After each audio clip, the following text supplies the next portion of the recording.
आज आपण बनवूया चटपटीत बटाट्याचा रगडा. तर याच्यासाठी ते मी 15-20 लाल मिरच्या घेतल्या, त्याला अर्धा तास भिजवून दिले. त्याच्यानंतर मी टमाटा, कांदा आणि लसूण चिरून घेतलेला आहे. आता या कांद्याला थोडासा भाजून घेतला आहे तेलामध्ये आणि त्याच्यानंतर आता मिक्सरमध्ये लाल मिरच्या भिजवलेल्या टाकल्या, त्याच्यावरती कांदा टाकलेला आहे आणि वरनं जिरे टाकलेले आहे आणि चवीनुसार मीठ टाका.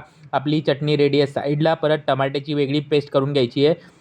आता कढईमध्ये तेल गरम करायचं, त्याच्यानंतर त्याच्यात मोहरी टाकायची. मोहरी तटल्यानंतर त्याच्यात थोडं जिरं टाकायचं, लसूण टाकायचं आहे. त्याच्यानंतर जी आपण चटणी बनवलेली पेस्टची ती टाकायची आहे. ती थोडीशी भाजल्यानंतर ह्याच्यामध्ये आपण टमाट्याची पेस्ट बनवलेली ती टमाटरची पेस्ट पण ह्याच्यामध्ये ॲड करायची.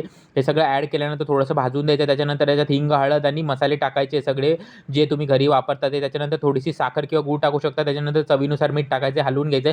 त्याच्यानंतर बटाटे चांगल्या प्रकारे शिजवून घ्यायचे. जर आपल्याला रगडा बनवायचा आहे आणि जर तुम्हाला रगडा नसेल बनवायचा, बटाटे अख्खे पाहिजे तर थोडे कमी शिजवा बटाटे. आता याला चांगलं मिक्स करून घ्यायचं. त्याच्यानंतर थोडंसं पाणी ॲड करायचं आणि त्याला आता मसाले शिजवून द्यायचे. थोडंसं पाणी टाकून वरतून थोडीशी कोथिंबीर टाकायची. आपला हा बटाट्याचा रगडा चटपटीत रेडी आहे. तर जरूर बनवून बघा.